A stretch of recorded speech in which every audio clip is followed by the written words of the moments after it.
हाथ उठाइए, हाथ उठाइए ना भाई। कौन कौन गुटखा खाता है यहाँ पे? एक आदमी तो होगा। हाय देखिए, शाहरुख खान जी, अजय देवगन जी, अक्षय कुमार जी, 3 लोग मिलके बेचे तब वो एको को नहीं खाता है सब। क्यों एजुकेशन पॉलिसी में ये भी नियम लगाया जाए कि जैसे शुक्रवार के दिन जो है 1 घंटा का छुट्टी दिया जाता है, वैसे ही शनिवार के दिन जो है 2 घंटा जो है समाज सेवा के बारे में, समाज कल्याण के बारे में, देश कल्याण के बारे में पढ़ाया जाए। मनीष कश्यप नहीं, मनीष भैया जैसे हजारों लोग जो है ना गुटखा मुक्त समाज का निर्माण कर रहे हैं, एक नया बिहार का निर्माण कर रहे हैं। जब जिंदगी जलेबी की तरह उलझ ही गई है तो चाशनी में डूब के मजा लिया जाए। आप लोग चाशनी में डूबते हैं कि नहीं डूबते हैं? अच्छा, नए नए बच्चे जो है मोबाइल में व्यस्त रहते हैं, पबजी खेलते हैं, वो बैन हो जाता है, फौजी खेलते हैं, वो बंद हो जाता है तो फ्री फायर खेलते हैं, और सब बंद हो जाता है तो गर्लफ्रेंड के साथ चैटियाते हैं। उन बच्चों को क्या संदेश देना चाहते हैं? अगर आप लोगों के आसपास में आप लोगों का कोई भी दोस्त अगर गुटखा खाता हो या सिगरेट पीता हो, उससे आप लोग दोस्ती नहीं करेंगे, उससे आप लोग दोस्ती नहीं करेंगे।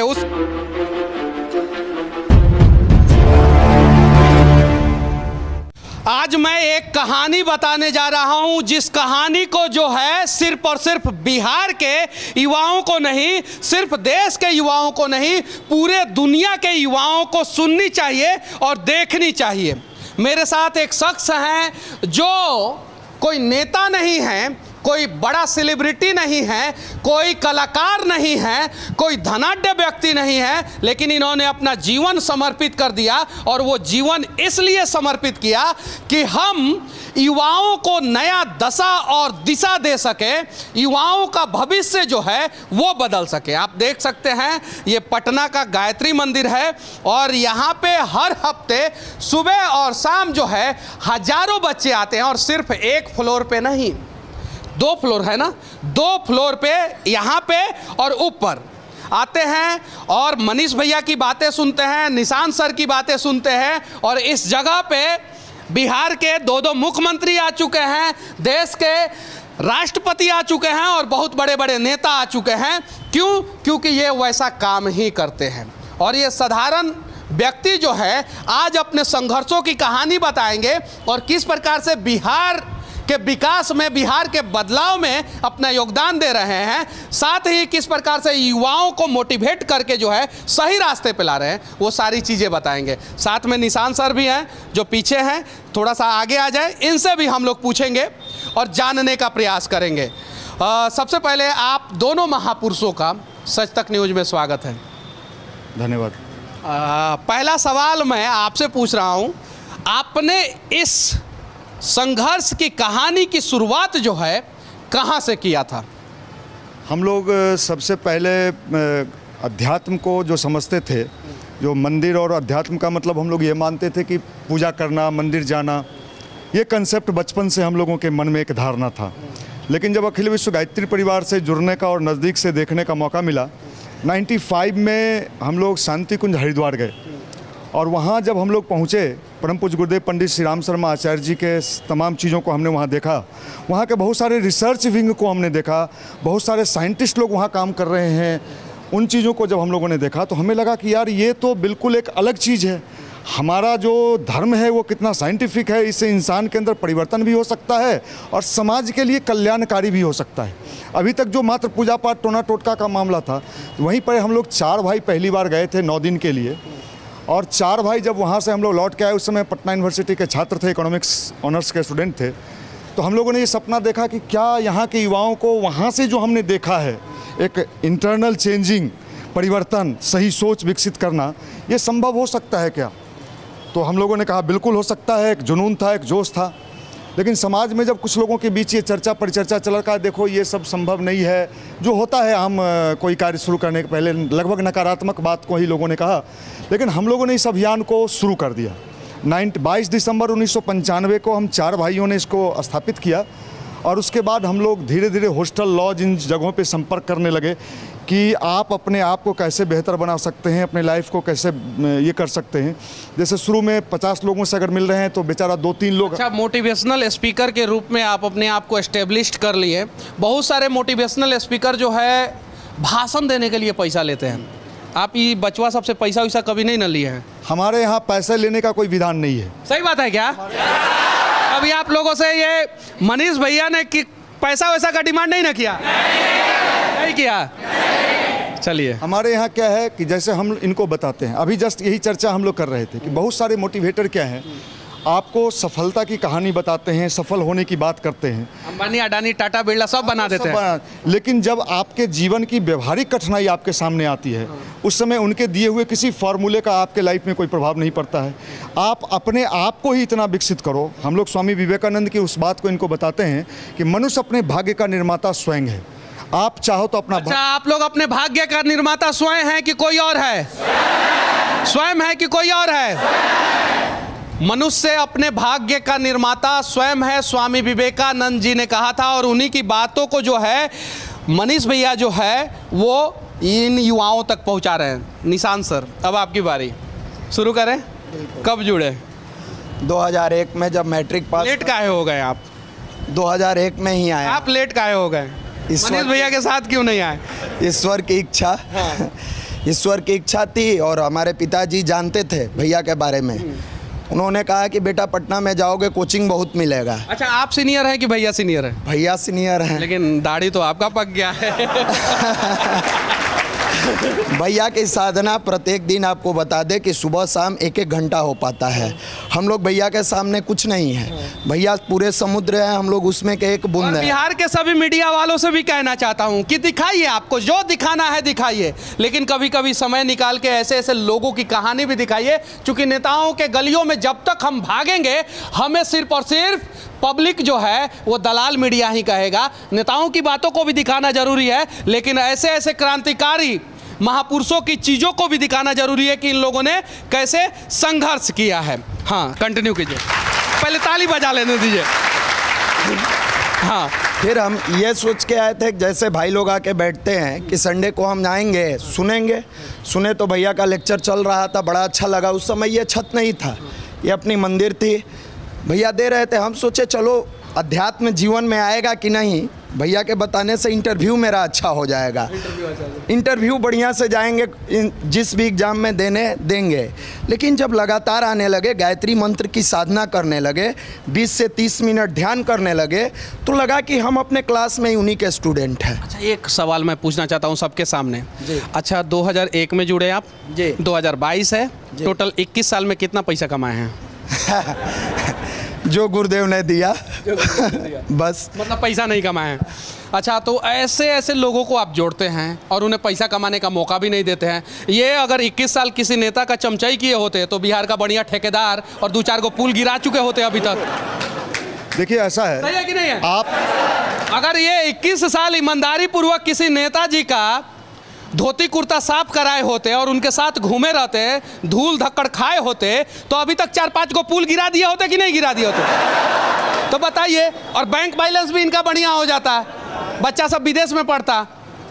और ये मनीष भैया के चक्कर में पड़ गए, 1 रुपया नहीं कमाए हैं। एक लाइन याद आ गया, एक IAS अधिकारी ने ये लाइन बोला था किसी मंच से, जब जिंदगी जलेबी की तरह उलझ ही गई है, जब जिंदगी जलेबी की तरह उलझ ही गई है, तो चाशनी में डूब के मजा लिया जाए। आप लोग चाशनी में डूबते हैं कि नहीं डूबते हैं?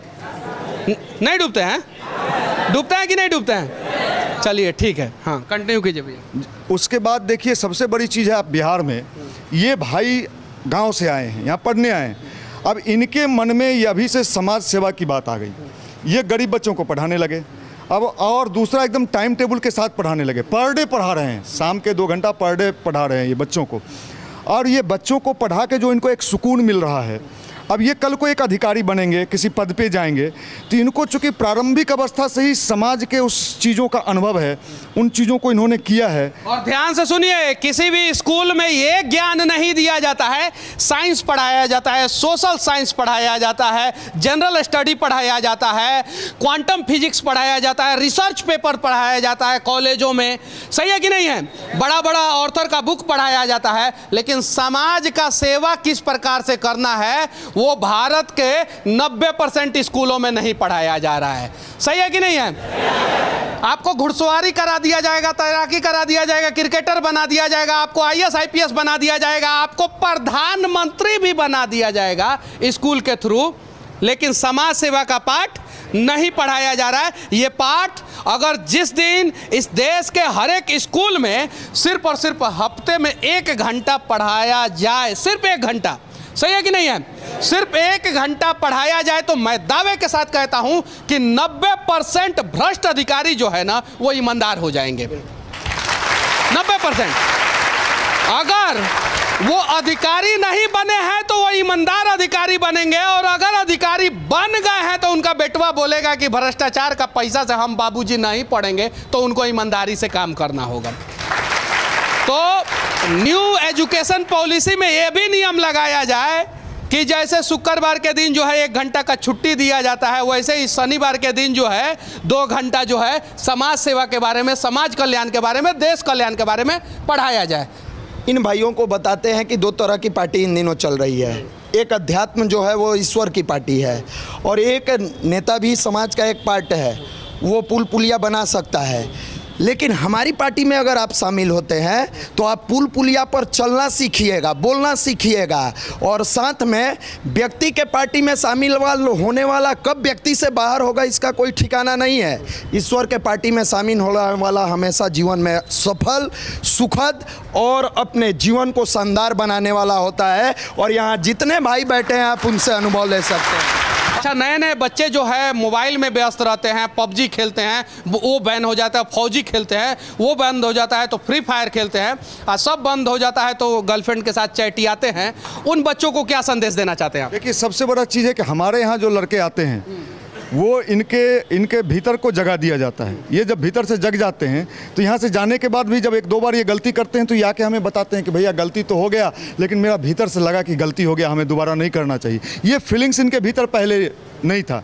ये बात वही जो भगवान बुद्ध कहते हैं, आप दीपो भव, अपना दीपक स्वयं बनो। तो हम लोग इनके अंदर के उसी दीपक को जलाने का कोशिश करते हैं कि बार बार आपको समझाने वाला कौन मिलेगा।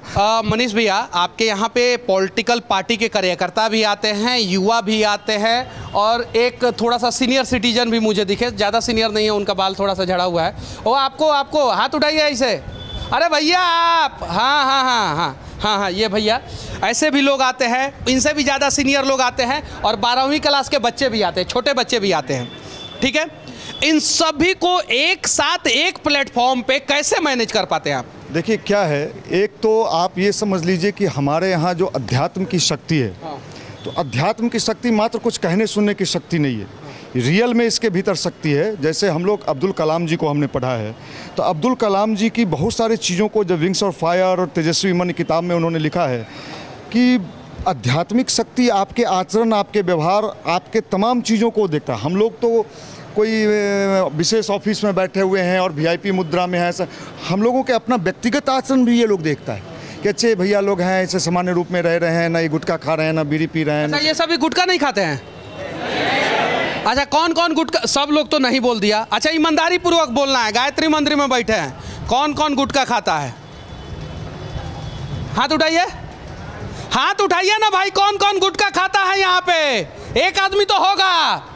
हाय देखिए, शाहरुख खान जी, अजय देवगन जी, अक्षय कुमार जी, 3 लोग मिलके बेचे तब वो एको को नहीं खाता है सब।